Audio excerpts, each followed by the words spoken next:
بسم اللہ الرحمن الرحیم، السلام علیکم جی۔ دل کا آپریشن ہوا ہے یا سٹینٹ ڈلا ہے، ہارٹ اٹیک کے بعد یا انجائنا کی کیفیت یا پرابلم ہونے کے بعد اس کا حل یہ ہے کہ جو دل کی تنگ نالیاں ہیں ان کو کھول دیا جاتا ہے، اور اس کو دو طریقے ہیں، ایک تو سٹینٹ ڈال کر کیا جا سکتا ہے، اور دوسرا یہ ہے کہ اگر سٹینٹ نہ ڈل سکتا ہو تو بائی پاس آپریشن کیا جاتا ہے، جو کہ ہم کرتے ہیں۔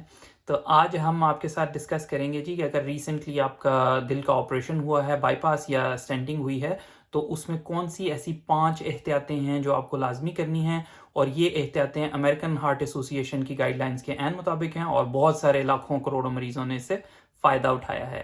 تو چلیے دیکھتے ہیں کیا ہیں۔ نمبر 1، دوائیں ٹائم پر لیں۔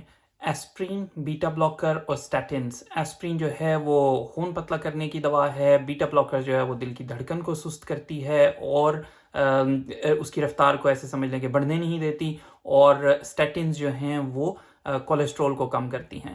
تو یہ 3 دوائیں سمجھیں لائف لائن ہیں، ایک دن بھی اس کا ناغہ کیا تو رسک بڑھ جاتا ہے، تو ریگولر دوائیں لینی ہیں۔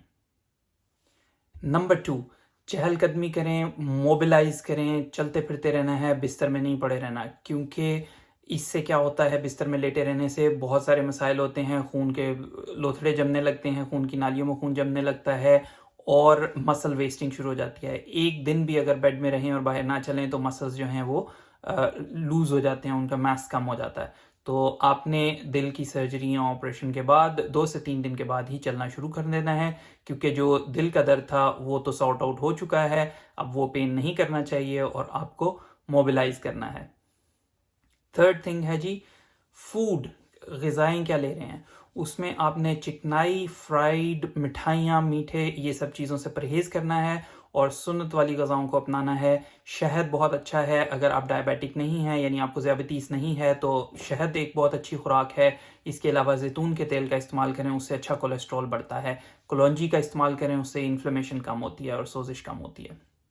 نمبر 4 ہے جی ٹینشن کو کم کریں، تناؤ کو کم کریں، پوری نیند لیں، 5 وقت کی نماز پڑھیں، جس طرح سے بھی ایڈوائز کی جاتی ہے۔ شروع میں اگر بائی پاس آپریشن ہوا ہے تو سجدہ وغیرہ کرنے کے لیے تھوڑی احتیاط کریں، کیونکہ بون کو سینٹر سے کاٹا ہوتا ہے، تو اس لیے چیئر پہ بیٹھ کے پڑھ سکتے ہیں۔ تو 5 وقت کی نماز پڑھیں، یوگا بھی کر سکتے ہیں، اور ٹینشن کو کم کریں، نیند پوری لیں تاکہ کورٹیسول لیولز کم ہوں، بلڈ پریشر کم ہو، دل کے اوپر سٹریس کم آئے۔ اور جناب نمبر 5 پہ ہے باقاعدہ چیک اپ کروائیں اور خطرناک علامات کو پہچانیں۔ باقاعدہ check up sugar, blood pressure اور اپنا وزن چیک کرتے رہیں۔ اگر وزن آپ کا 2 کلو سے زیادہ اچانک بڑھ جاتا ہے تو اپنے مالج سے رابطہ کریں۔ خطرناک علامات کو پہچانیں، یعنی ٹانگیں سوج جانا، سانس پھولنا، سینے میں درد ہونا، جو درد پہلے ہوتا تھا اسپیشلی اگر وہ واپس آنے لگے، تو ان سب صورتوں میں اگر آپ کا بائی پاس آپریشن ہوا ہے تو جو زخم ہے اس میں سے اگر پیپ آنے لگی ہے، بخار ہونے لگا ہے، پین ہونے لگا ہے، تو کھانسی بہت زیادہ آنے لگ گئی ہے، تو ایسی صورت میں آپ نے فوراً ڈاکٹر سے رابطہ کرنا ہے اور باقاعدہ ریگولر فالو اپ کرنا ہے۔ اور اگر آپ ان 5 احتیاطوں کو اپنی زندگی کا حصہ بنا لیں گے تو انشاءاللہ دوبارہ سرجری کی یا کسی انٹرونشن کی نوبت نہیں آئے گی۔ صحت مند رہیے، خوش رہیے، خوش رکھیے۔ آپ سے ملیں گے نیکسٹ ویڈیو میں، تب تک کے لیے اللہ حافظ۔